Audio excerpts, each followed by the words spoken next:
Lors des GECOM, Journée économique internationale des communes, tenue en ce début juin à Yaoundé, un atelier a été organisé en parallèle par l'Organisation internationale pour les migrations.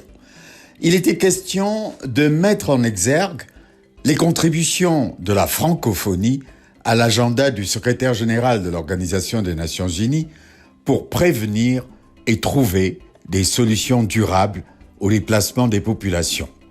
En effet, toutes les communes du Cameroun, ou presque, comptent des déplacés internes au sein de leur population. Pour l'OIM, ces problématiques, lorsqu'elles sont bien gérées, peuvent être source de développement pour les communes. Ce sont des personnes avec des ressources extrêmement riches qui ne demandent souvent qu'à être écoutées, qui ne demandent qu'à être prises en compte. L'OIM a développé des approches, a développé des politiques, a développé des outils et nous avons aussi pensé dans le cadre de ce panel, de les exposer afin que les autorités locales, internationales et bien entendu ministérielles, étatiques aient accès à cette palette d'informations et de ressources.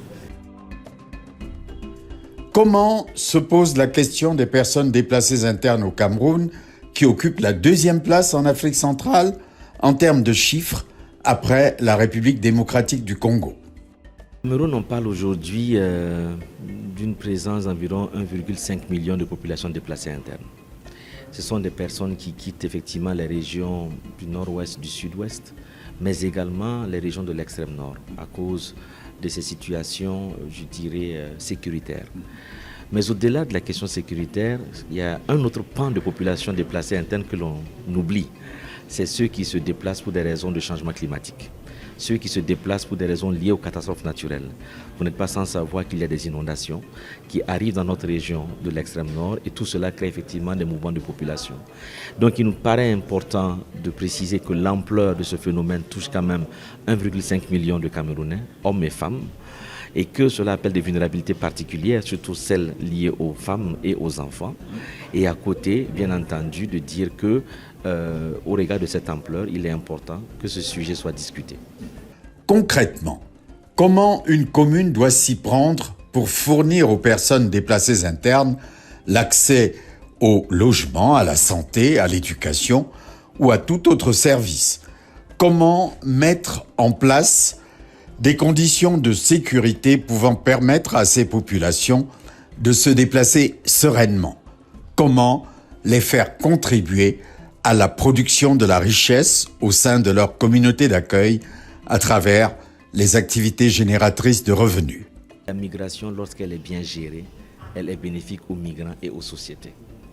Et bien gérer les migrations, selon l'approche de l'OIM, c'est dans un premier temps promouvoir une collecte de données fiables, avoir l'information juste sur le phénomène en vue de planifier.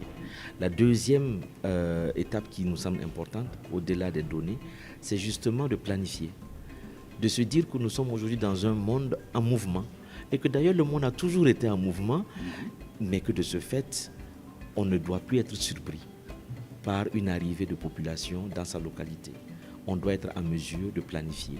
Et cette planification suit une méthode, suit une approche que l'OIM, en tant qu'organisation leader en matière de déplacement des populations, a développé, a entretenu, a expérimenté dans d'autres contextes et bien entendu est disposé à mettre à profit donc, des communes et des villes du Cameroun.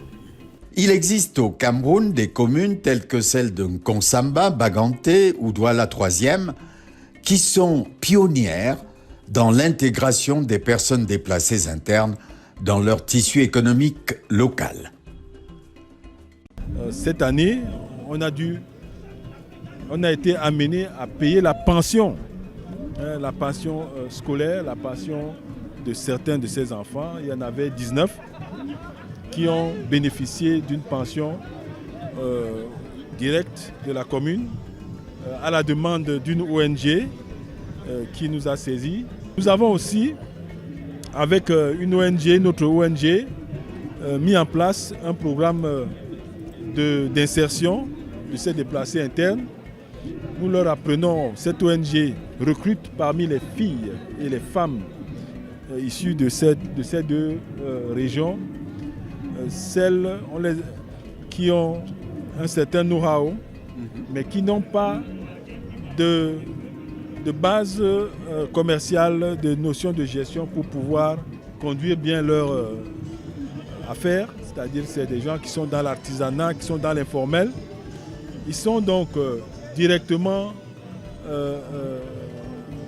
mis en formation et à l'issue de la formation, la commune donne une subvention pour leur permettre comme de faire de la pratique, de passer de la pratique à l'essai.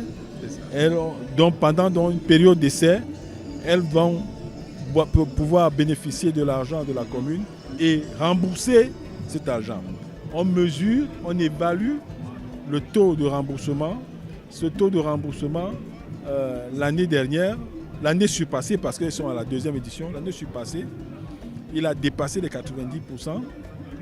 L'année dernière, il était entre 85 et 90%. Mais c'est déjà bien. Le maire de Douala 3e indique une autre activité tout aussi importante. C'est l'effort fourni pour que ces déplacés internes retrouvent des documents d'état civil qu'ils ont très souvent perdus dans leur fuite face aux dangers. Pour aider ces communes pionnières, l'ONG France Volontaire, appuyée par l'ambassade de France au Cameroun, va mettre 36 jeunes volontaires camerounais à la disposition de 3 communes pilotes. On a démarré depuis hier un projet d'appui à l'écosystème du volontariat et à l'engagement au Cameroun qui engage 3 communes, Douala 3e, Yaoundé 5 et Garoua 2e, où on va en partenariat avec le ministère de la Jeunesse et de l'Éducation civique via le programme national du volontariat accompagner, mobiliser des jeunes camerounais dans ces communes, 36 jeunes camerounais, pour que on va construire les missions en lien avec les communes pour dégager, qui vont exprimer leurs besoins en termes de ressources humaines, parce que le volontaire qu'on va recruter, c'est des universitaires, c'est des gens qui ont, en fonction des profils que chaque commune veut, des exigences pour pouvoir intégrer leur dispositif et les accompagner pendant un temps.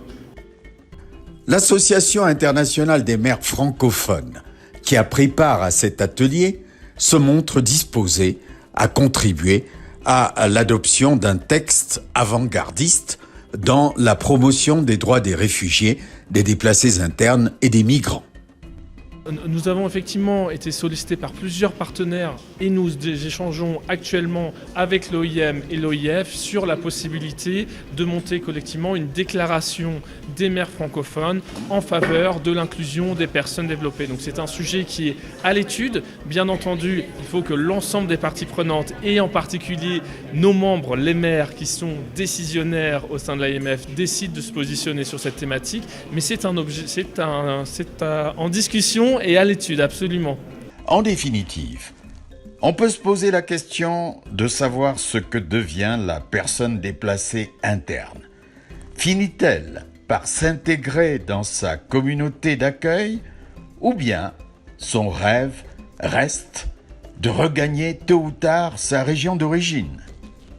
Nous avons des contextes là où les populations déplacées veulent retourner dans leur localité d'origine. Nous avons des contextes là où effectivement ils préfèrent s'intégrer.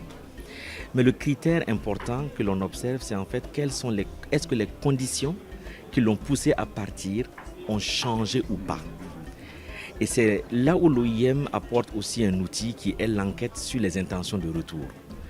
Et justement, à travers cette enquête, c'est une occasion pour nous de porter à l'attention du déplacé les conditions qu'il a laissées derrière. Et à partir de ce moment, beaucoup choisissent effectivement de retourner chez eux, tout comme lorsque les conditions d'accueil sont réunies, lorsque les mairies, les localités qui les accueillent arrivent à tirer le maximum de ces ressources, la personne choisit de rester dans sa nouvelle localité.